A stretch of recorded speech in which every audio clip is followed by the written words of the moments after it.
Hello. Yes. Yeah. Sorry for this. Sound was not working. Now I hope it is okay. Can you confirm, one of you, please, that everything is okay? Sound and video part.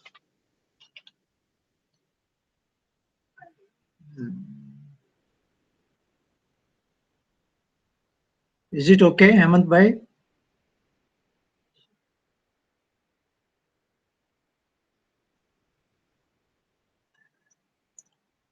Hello. I think sound is going now.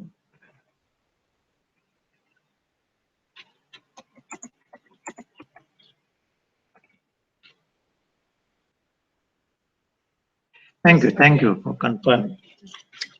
Okay, sorry we lost some 5 minutes. So welcome to the session number 5 of Patanjali Meditation 102. The screen is slightly.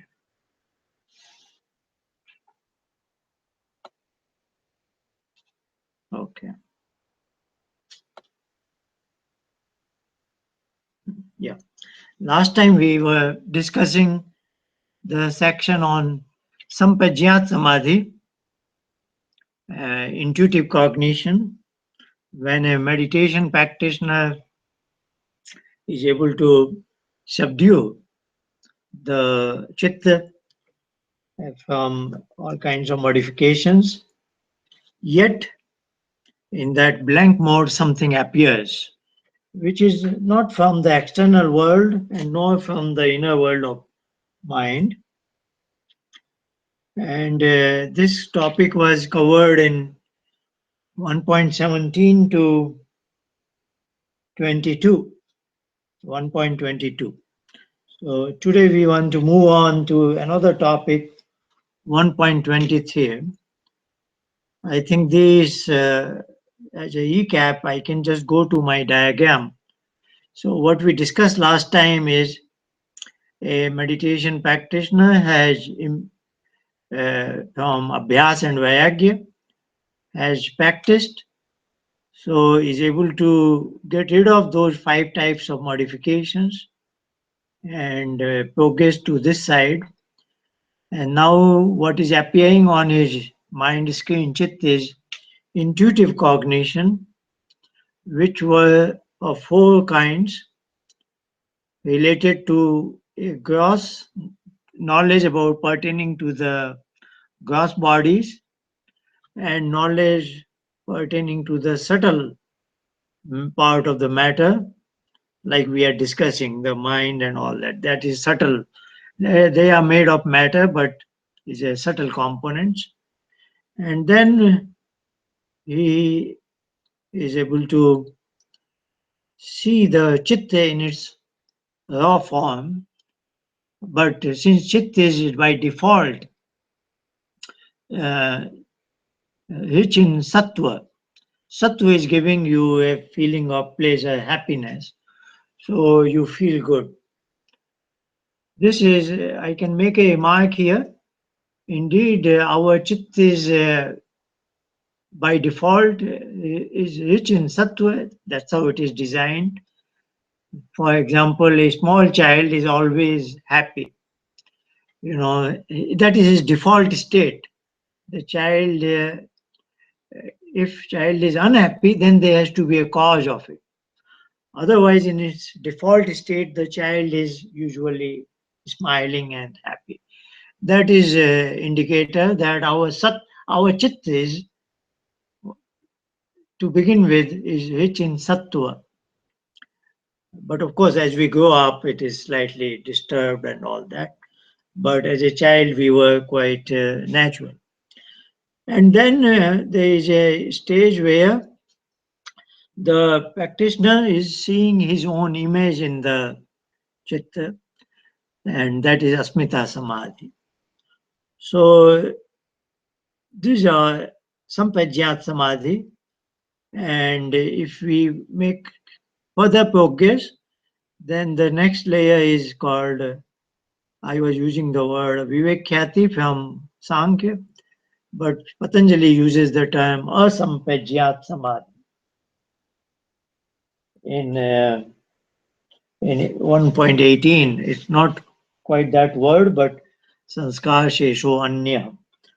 So if I don't stay hooked here, if I stay hooked here, then I have not this. I have not achieved the Vairagya of level 2.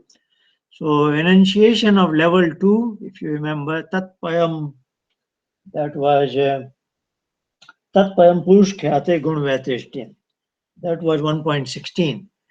So, if I achieve enunciation of level 2, that will ensure I don't stay hooked here, and that will help me come across to the other side of the diagram, which can be called as asampajyat samadhi, that there is nothing on the mind scale, nothing on the chit, whether of your making or whether of external making, which is not quite external. This is due to Ishwar actually, but he hasn't touched upon that. Then I just made a remark that even at this level, the progress has to continue because here the practitioner may still have seeds, what is called sanskar, lying underneath the chitta, which is the ahankar portion. So it is a sandwich of three layers. That's what makes our mind shell. So chit is the innermost layer, which I am watching. And next is ahankar, and next is manas. So ahankar has a storage ability. That's what is our memory, so to say. So in that ahankar, number of seeds are lying, and those give rise to pop out and make certain modifications on chitta. Like, so there is a metaphor they use very often. It's like the soil, the ground, the uppermost layer is chitta. The seed is planted slightly underneath that, but once the kernel is formed, a plant, pops out of the upper layer of the soil. So that is the analogy sometimes they are using in this discussion. So even if I have achieved asampajya samadhi, there is likelihood of seeds of called sanskar, so which are lying in ahankar, and when they find the opportune time, they give rise to some changes, manifestations on chitta. That is what is vritti. So that ability continues to survive. So for the challenge for the meditation practitioner on the path of yoga is now to make all those sanskars disappear, die out. So that is called at the end, towards the end of the last chapter, first chapter, what is Dagda Bijvat. There is a Sa Etayo Sabija Samadhi Nivichar Sanskar Tatsyapi Niyode Sarv. So Bij Dagdvat is a sutta. I am unable to recall where it is. Maybe in the third chapter. So there is a reference that they are burned. Like if a seed is burned, then it is no more potent enough. So that analogy they have given.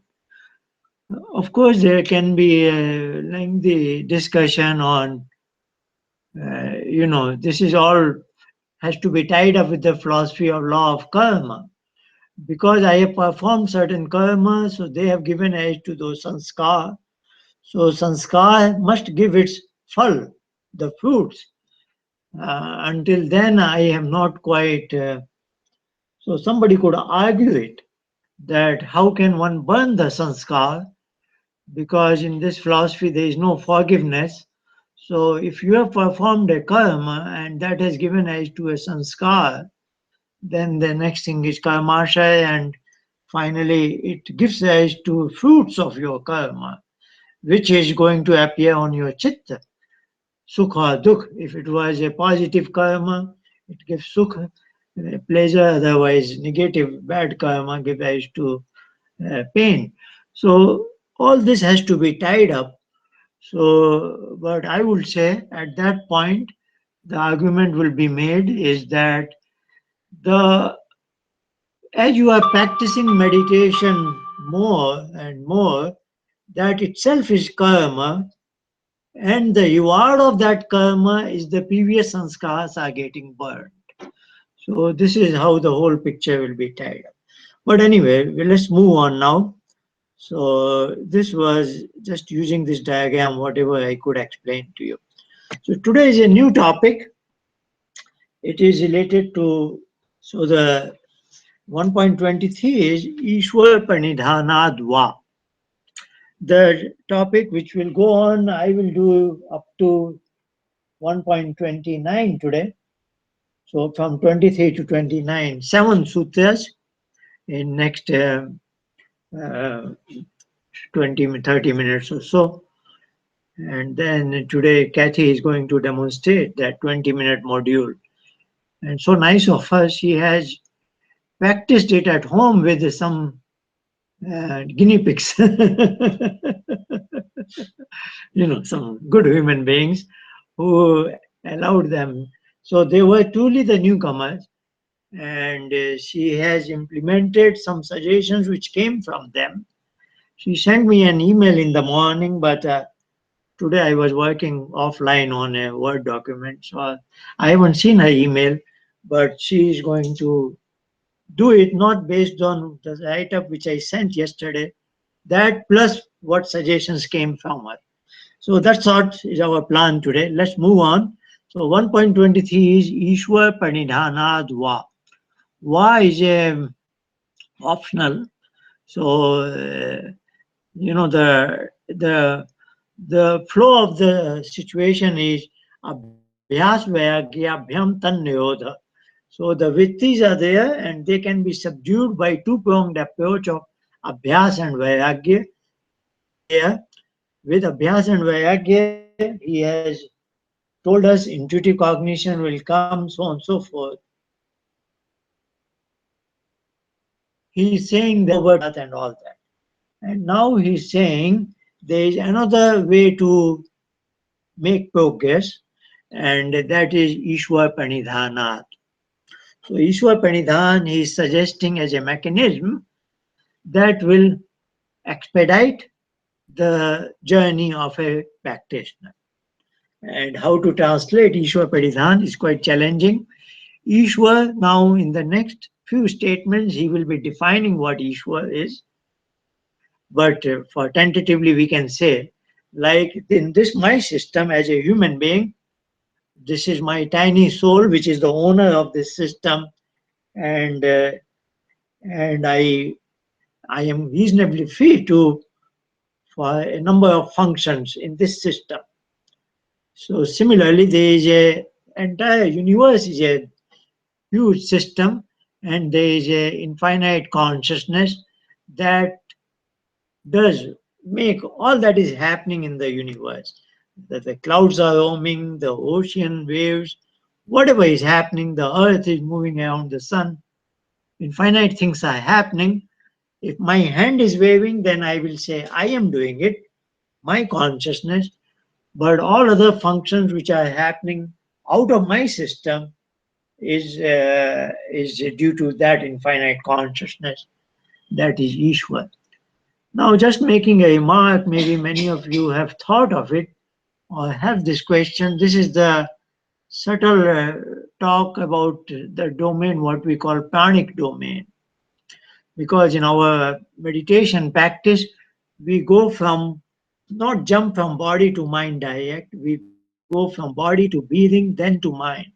So the breathing is a representative force in the pranic domain, and you know it among the fine scientists today.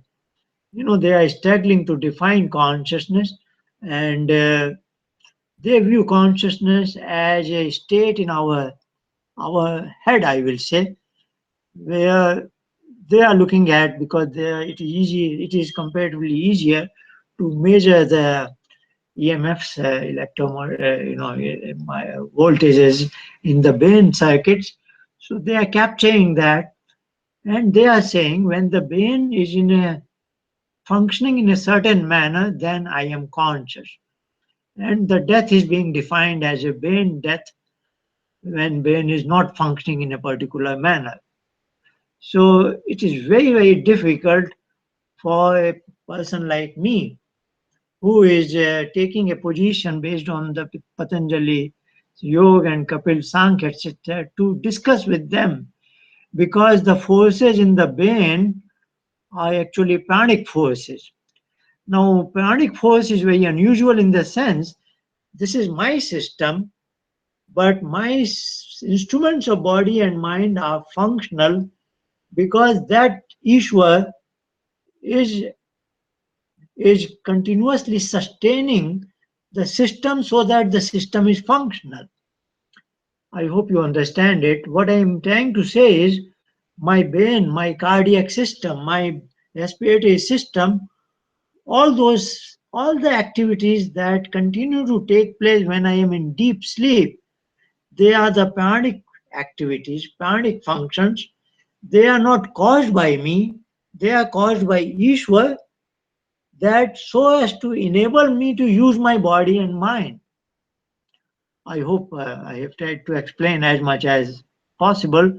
So, when it comes to talk to a modern scientist who takes a physical view, he is not willing to admit a non-physical entity. And yes, we can see that there are a lot of things are happening in brain. Now, he wants to interpret what is happening in brain is in my consciousness, but we have slight hesitation because that is not my consciousness. Even the moment I die, a lot of chemistry will continue to take place, even the body will decompose. Of course, that chemistry will be in a different nature, in the nature of decomposition and not as sustenance of life. But it is so difficult to uncouple what I am causing in this system and what that Ishwa is causing. So, what I'm trying to say is with positive intentions on my side and on the side of scientists, it is so difficult to present our view and make them understand it because of the complexity of all these situations.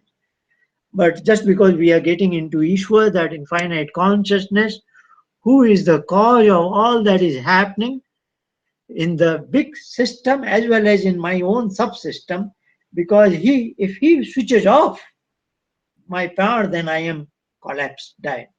Now, if he is not switching that off, then that is caused by him. So, in our philosophy, the word power is also a name of Ishwar. This can become very confusing for a newcomer, but these are the norms of the game. What else can I say that? But I still find that Sankhya and Yoga are very, very good philosophies. They can guide us very well, and so as to make a human life a meaningful and purposeful experience. Let's move on now. So, Ishwar Pranidhanadva is an optional, but he's suggesting it because if we gather within ourselves what is called Ishwar Pranidhan, that will expedite the journey that we have been talking. Now, what is Ishwar Pranidhan? I would like to translate it as natural love and affection a small child has towards his mother, because that's what we are familiar with in our life. We cannot visualize anything which is out of world because we are limited to what we see in the world. So I will say something like that. So if I develop sort of a, that sort of a affinity to that entity that is Ishwar, then I am nurturing Ishwar Pranidhan within me. That's how. So the next statement, 1.24, is having introduced the term Ishwar, he is defining what this Ishwar is. So the statement is Klesh Karm Vipakashah apayamishta purush vishesha ishvara. So again, purush is a technical term which is coming from Sankhya also. Purush is a conscious entity residing in a space, so to say. You are slightly familiar with some towns in India that ending with Pur, or even Singapore is there, like Kanpur, Nagpur. So Pur is defined as a place, and in one Atharvaved mantra, the structure of mind is also called as Dev Puji. Dev Puji. So this is a Pur. It is called Dev Puji in the sense Devtas also reside here. But I'm emphasizing the term Pur at this time. So one who is residing in a Pur, this is the system, who is the resident, who comes and goes.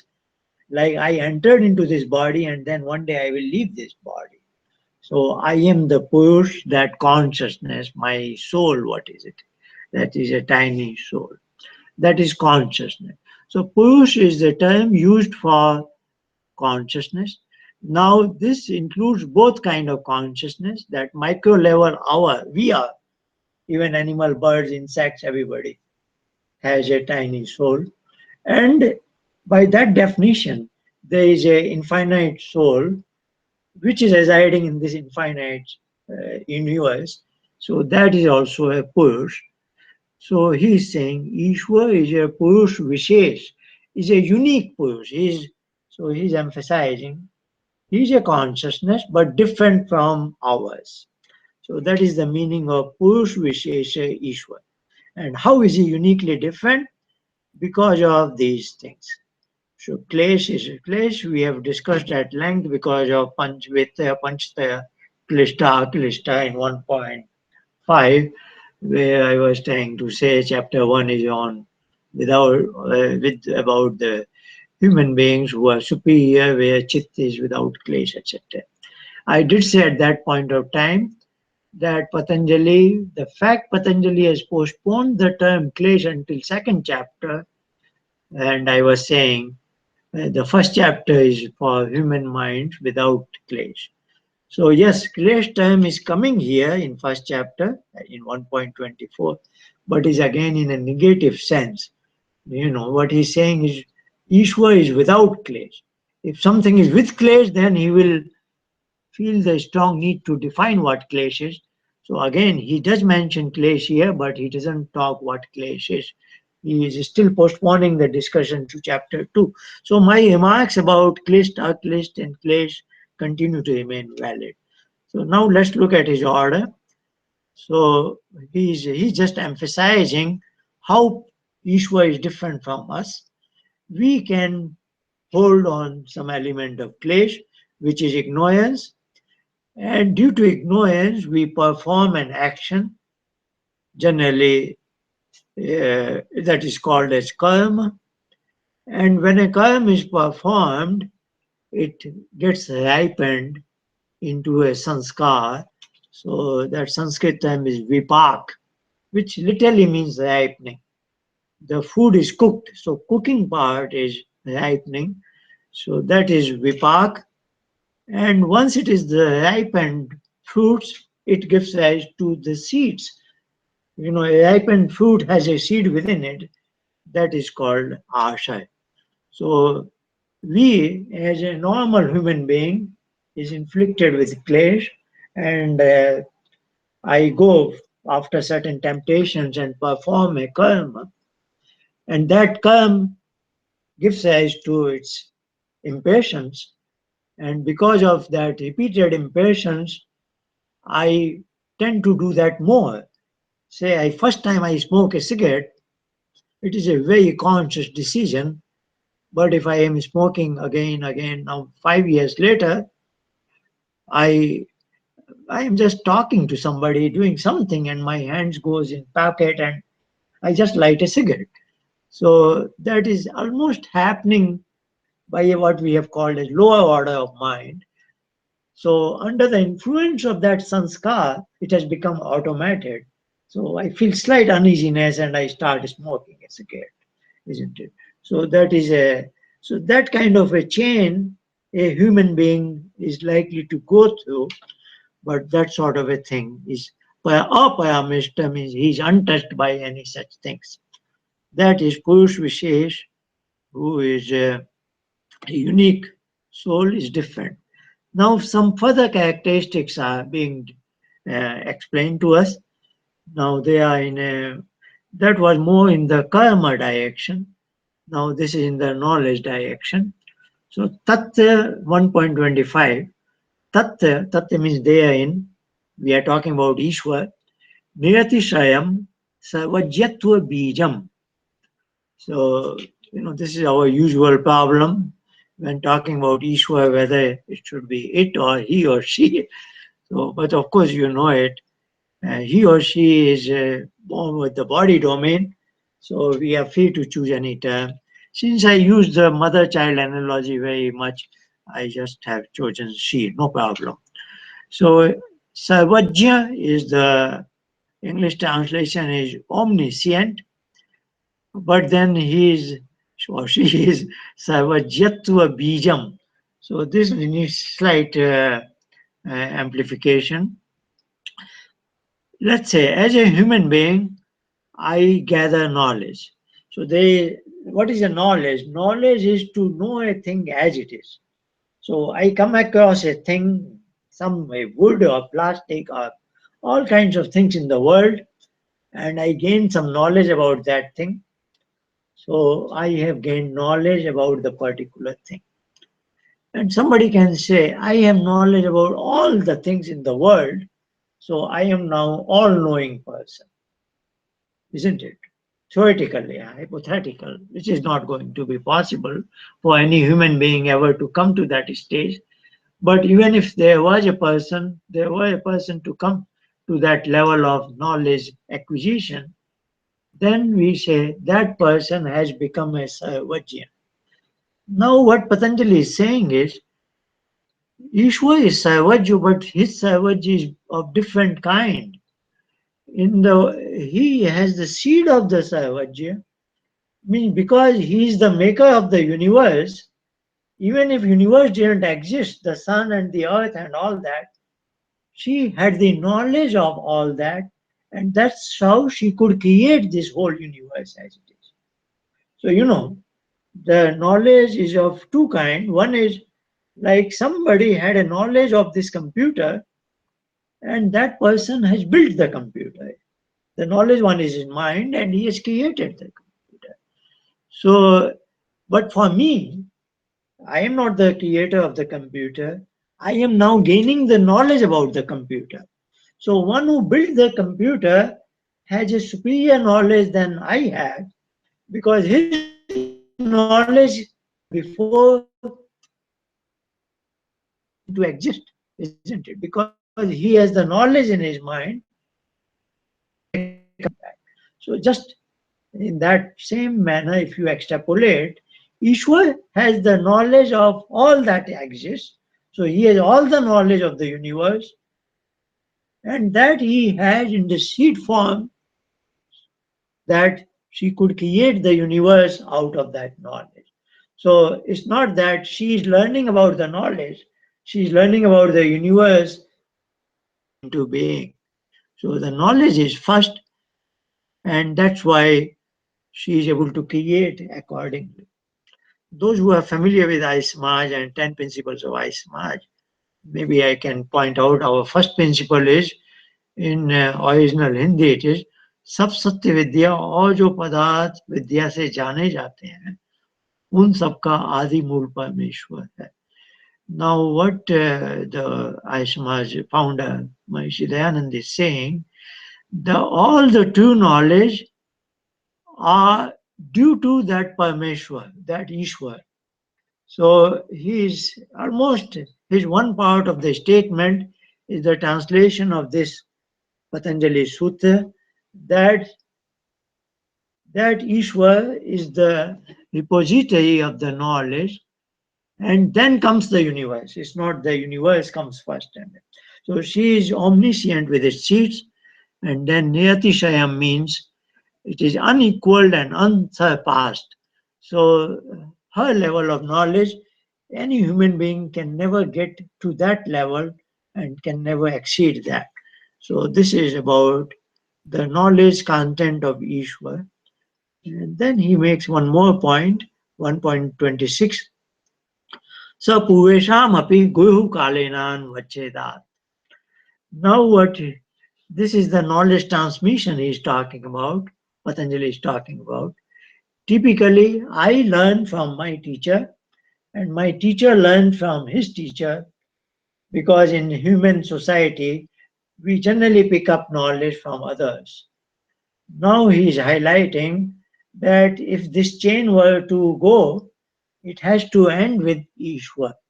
So Ishwar is the original teacher of entire humanity. So this implicitly suggests that so-called intuitive cognition is also a mechanism that Ishwar as my teacher is imparting knowledge to me. And it also suggests that the very first generation of human beings, they got their knowledge from this through again intuitive cognition. And that's what in Yajurveda, some of you are familiar with when we recite the mantras from Shanti Karan. The six mantras related to human mind, ending with Tanme Mana Shiv Sankalp Mastu. The fifth one is Yasmin Nature Sam Yajushi, Yasmin Pratisthita Yatana Bhavivaya. So this is Yasmin is in Saptami. What it means is in that mind, within that mind, Rigved, Yajurved, Samved came in as it comes the spokes of a wheel.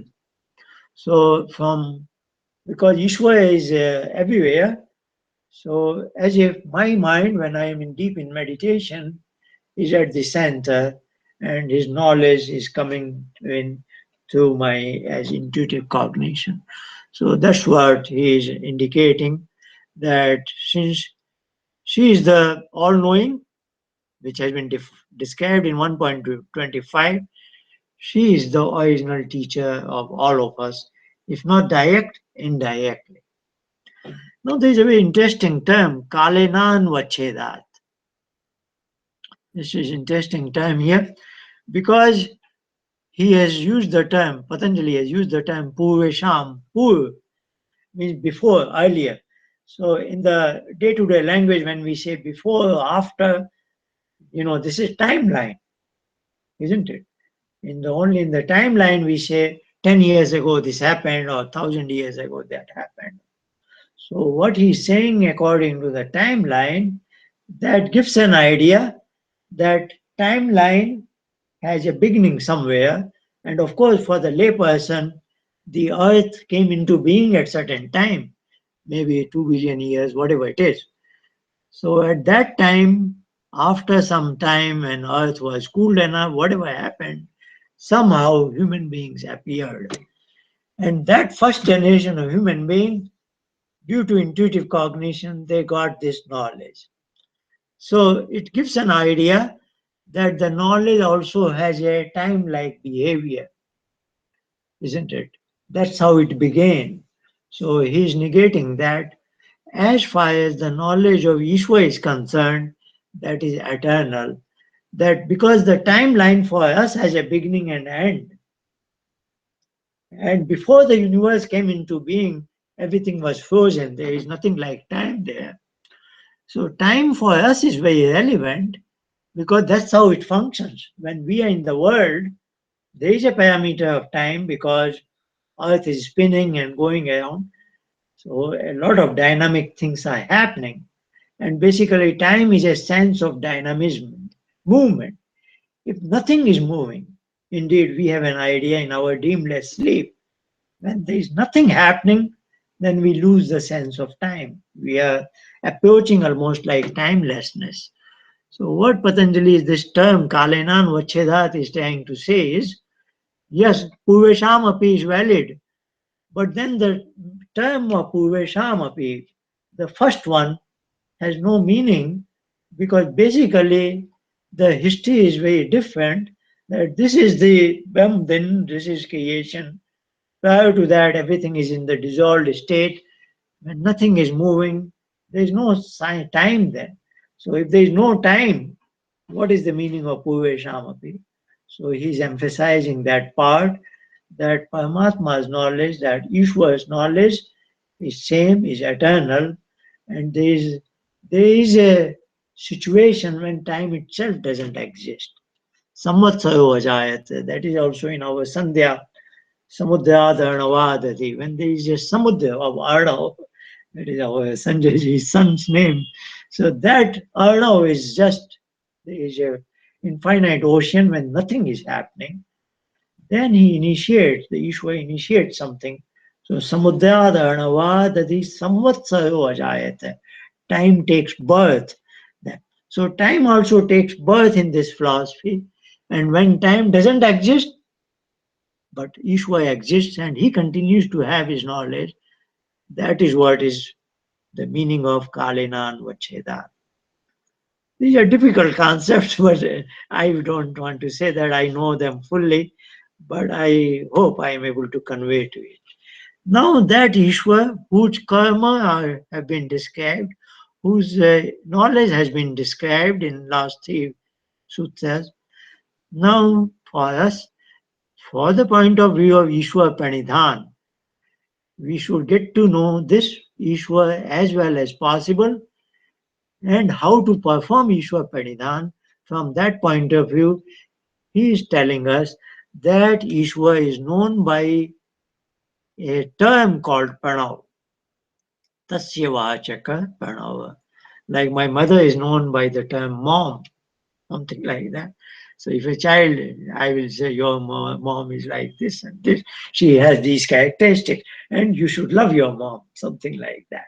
So this is in that kind of sense. This is what Patanjali is trying to tell us, that Ishwar is known by a term. Now this is very unusual now in this philosophy, that sound which we are using. So now today you have a background. Why we use that sound? Oh, this is in our day-to-day language we call it Om. But then since this was vowel was slightly longish, we say it is Plut Om. Now again, slight background for some of you can probably understand it. The vowels are short, long, and extra long. The short in Sanskrit is called Hirshva, long is Degha, and extra long is called Plut. So Hirshva is like A, E, U. Dig is A, E, U, A, O, like that. But sometimes, like if you walk into the main hall of I Samaj, you will see Om written as O and not just followed by Ma. In between, there is a number 3. So when a vowel is followed by the number 3, that preceding vowel is supposed to be Plut sound.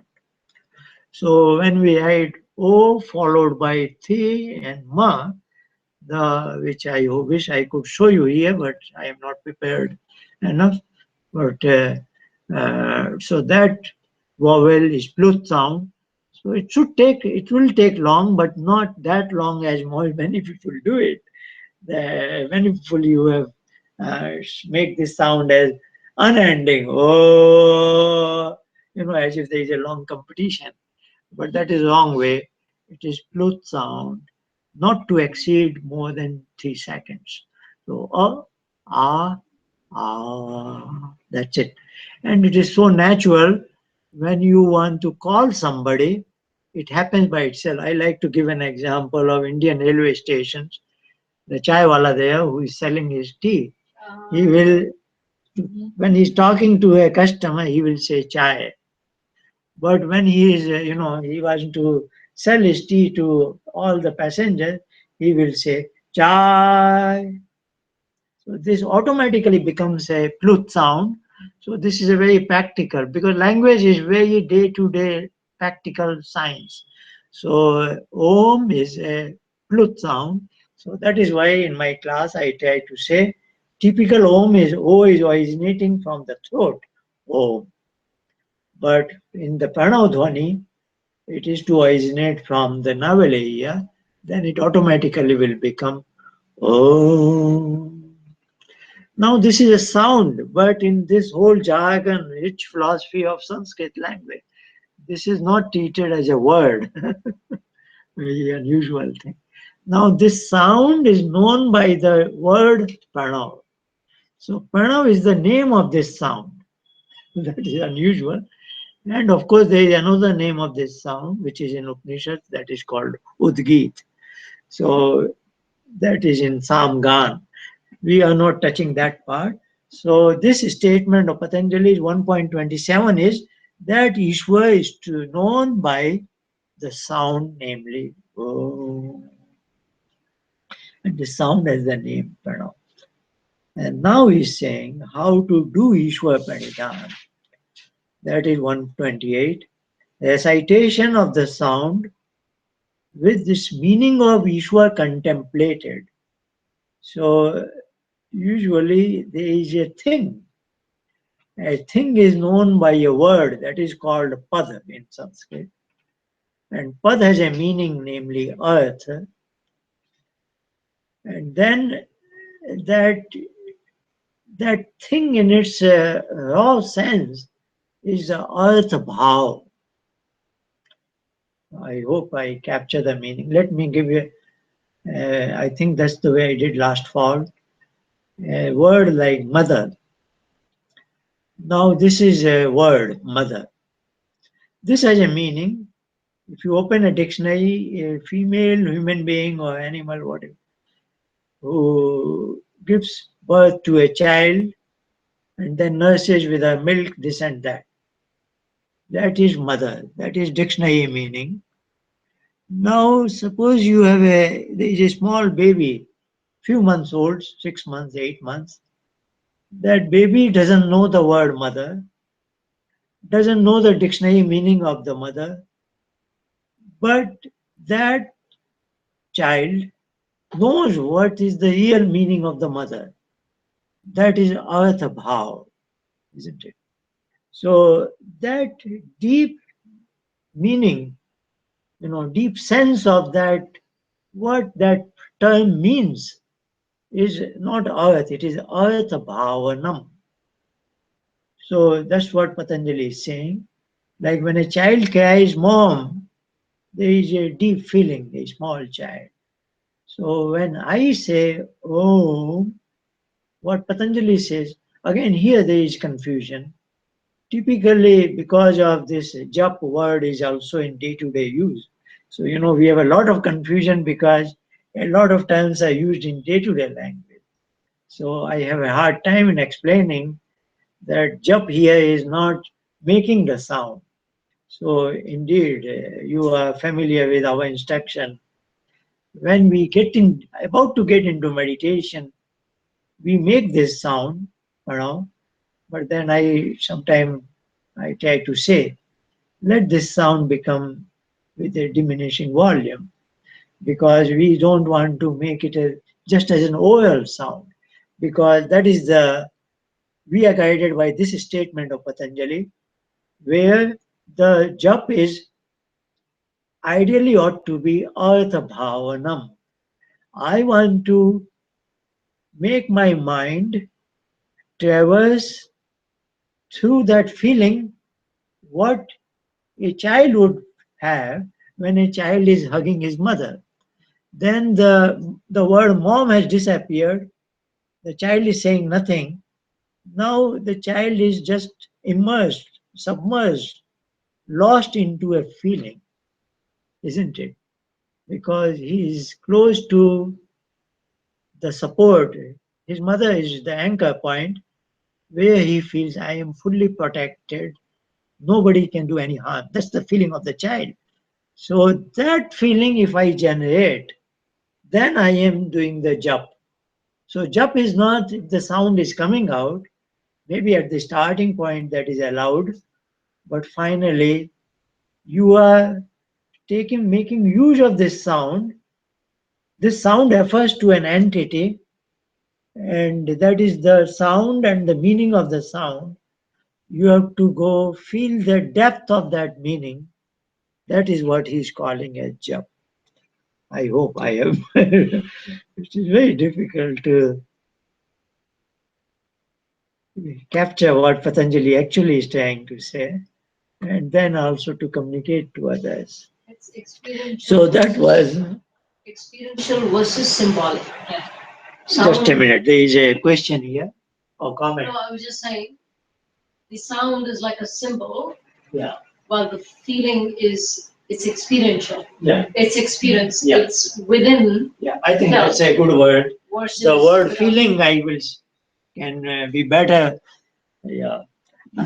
Anjana is trying to add a point. The word feeling can be better explained with the word experiential, experiencing that thing. So I think we have understood. It is like becoming a child of that Ishwar. And indeed, that is the meaning of the term Ishwar Pranidhan.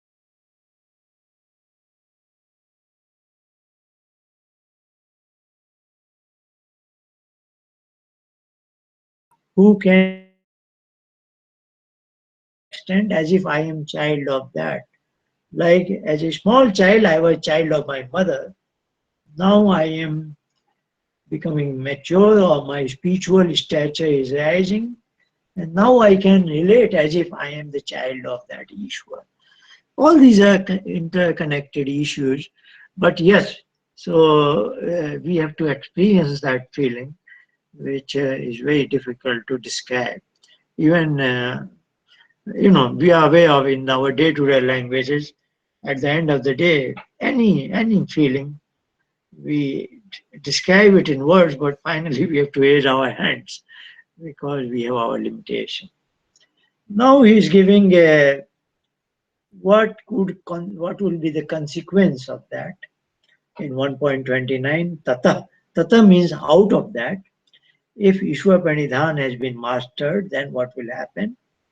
Pratyak Chetana Adhigamo api Antaraya Bhavascha. Antaraya is the obstacles. So what he's saying is, let me read my translation. Thus, through Ishwar Pranidhan, once it has been mastered, one gains self-realization too. Pratyak Chetana, Chetan is my soul, my consciousness. Adhigam means I am able to go up to that point. So that is Purush Vivek Khyati. So I can go up to that point. How does that happen? As the obstacles get removed. So api antaraya bhavascha. Even though the obstacles were there, I am able to go up to that point. So this was our discussion on Ishwar Pranidhan, where we looked at Klesh Karm Vipak as one characteristics of Ishwar, then Savajyatya Bijam and Sapurvesham Api Guru Kalena Vacheda as the knowledge dimensions of that Ishwar. That Ishwar is known Tasya Vachaka Pranav by that sound. And then he is suggesting how to do Ishwar Pranidhan, recite that sound. But recitation, I hope you have seen it, going up to the level of Artha Bhavanam, that connection to that Ishwar.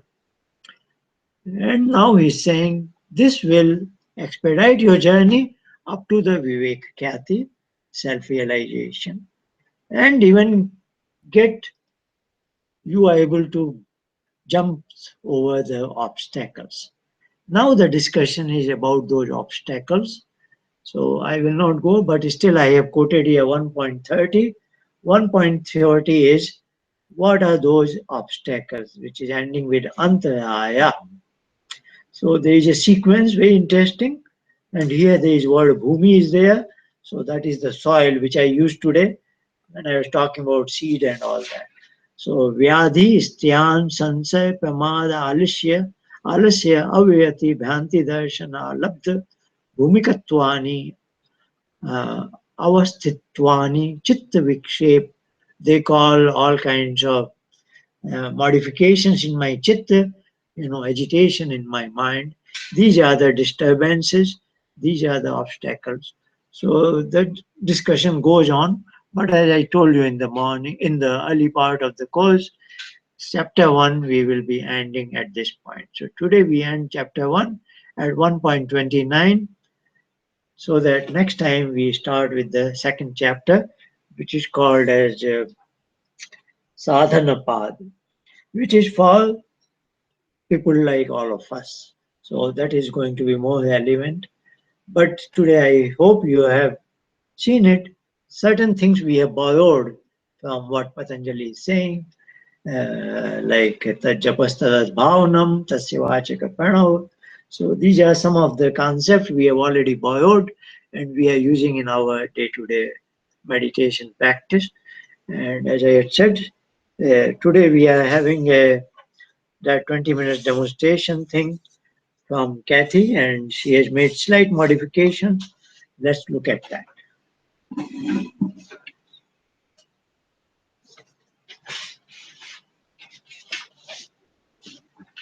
So here comes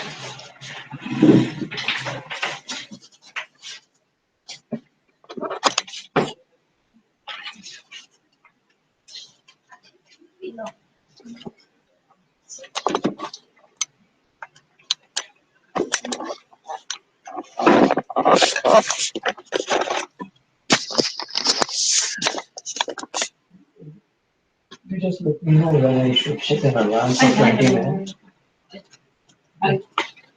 Or as soon as you start, I will say, that's what Okay, if you want intention to is. do We it. want total window 20 minutes. Okay, okay, well, So okay, once you that's say fine. the first word, I will start 20 minutes advance. Okay? So, So, yeah, that is your point. I've already said you are occupied.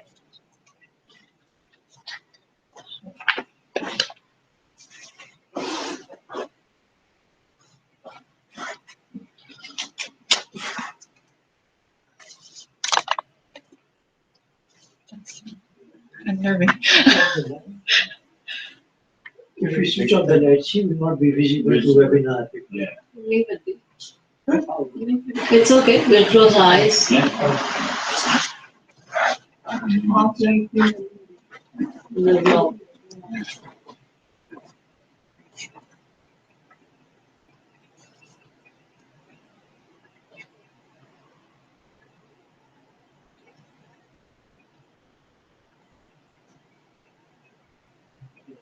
Making a comment.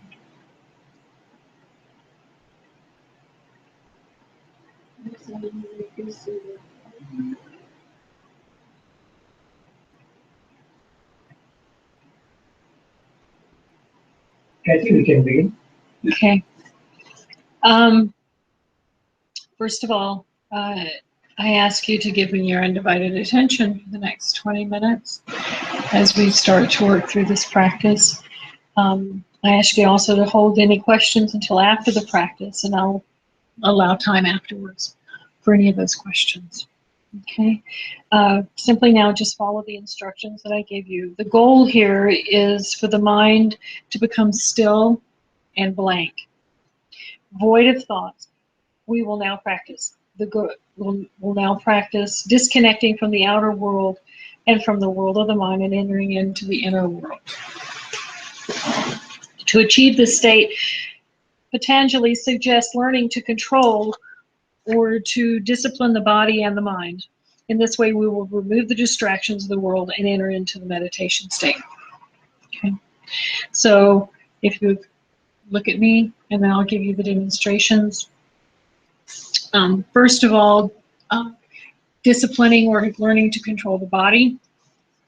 So you can sit cross-legged like I am, or take whatever modification is comfortable for you. If you need to sit in a chair, you would do that. Your lower back and spine should be straight and erect. I have a tendency to lean a little forward. Again, you sit and you set your resolve. You're going to dedicate your body to sitting for 20 minutes. Okay. You shouldn't be too stiff. Your elbows should be in your waist. There's a tendency to fall asleep or to become over-relaxed, causing a curvature of the spine. And so I suggest that you put your elbows in at the waist and hold your hands either in like I am, or you can put them in your lap or cross your fingers, whatever's comfortable for you. But I'd still suggest that you put your elbows in at the waist. So check your body posture at this point. Please make sure you're comfortable and you're ready for the journey.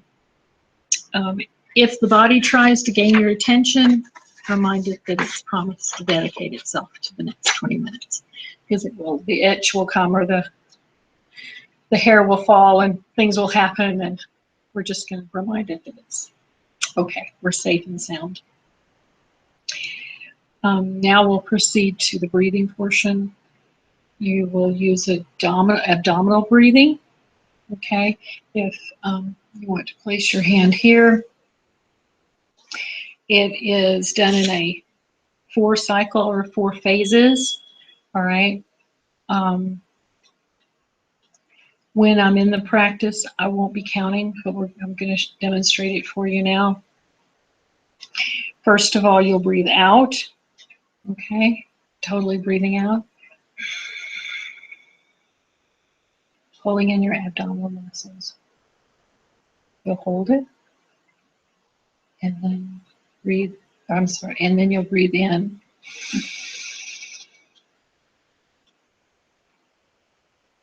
And slowly breathe out.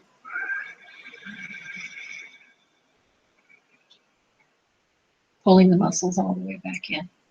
I'm making noise so that whenever we're in the meditation practice, I won't be counting or saying in or out.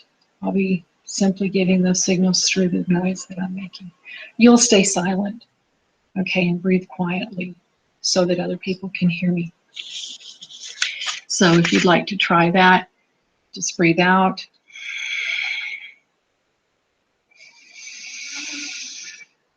In. And then slowly out.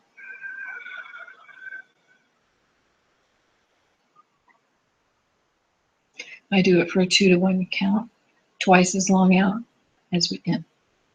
Okay.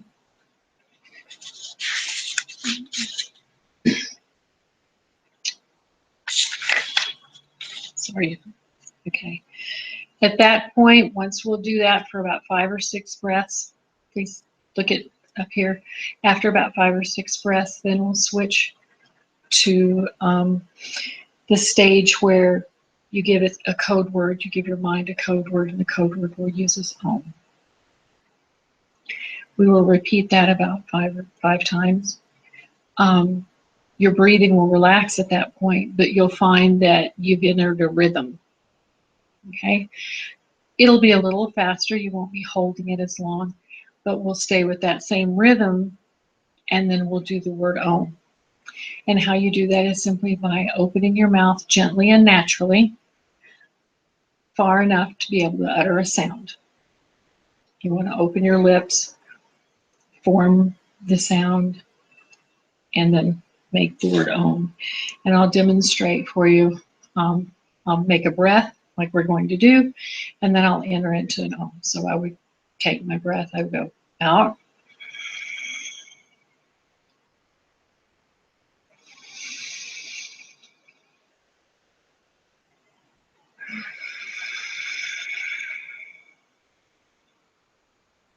That would be my final breath.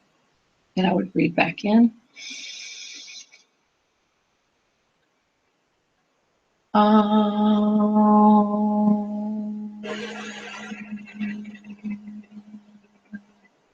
It'll be a little bit more smoother when we're in practice. I want to remind you that this isn't a singing class. So after breathing deeply several times, you might be dry in your throat. Don't worry about it. I get that way quite often. Once we finish 5 breath or 5 Oms, we'll to state. At that point, you'll simply tip your head back, fall silent, slightly up. This automatically brings your mind and focus to the center eyebrow. Some people call it the third eye.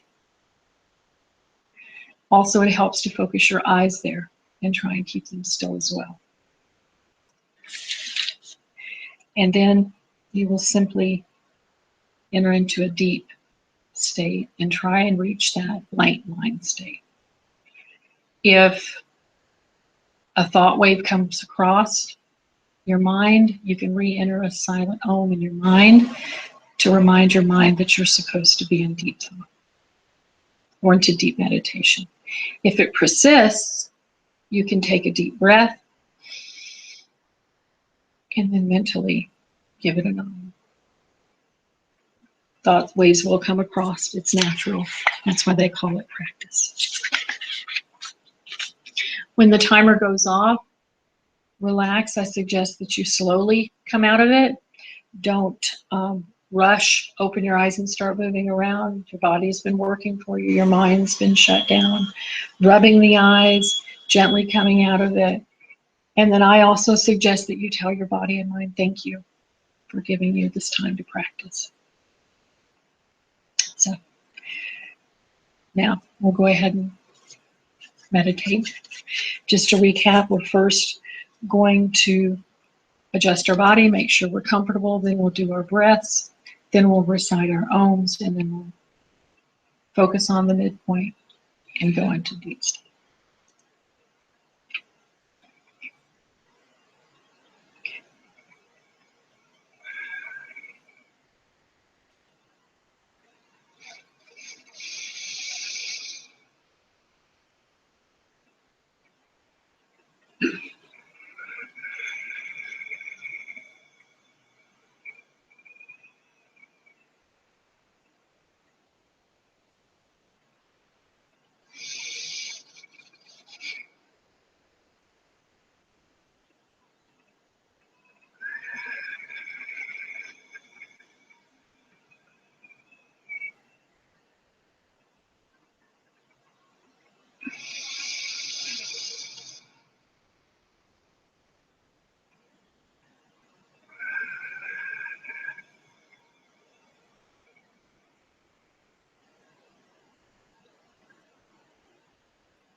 can announce it's end of this. Oh, it's the end of the session. Okay, sorry.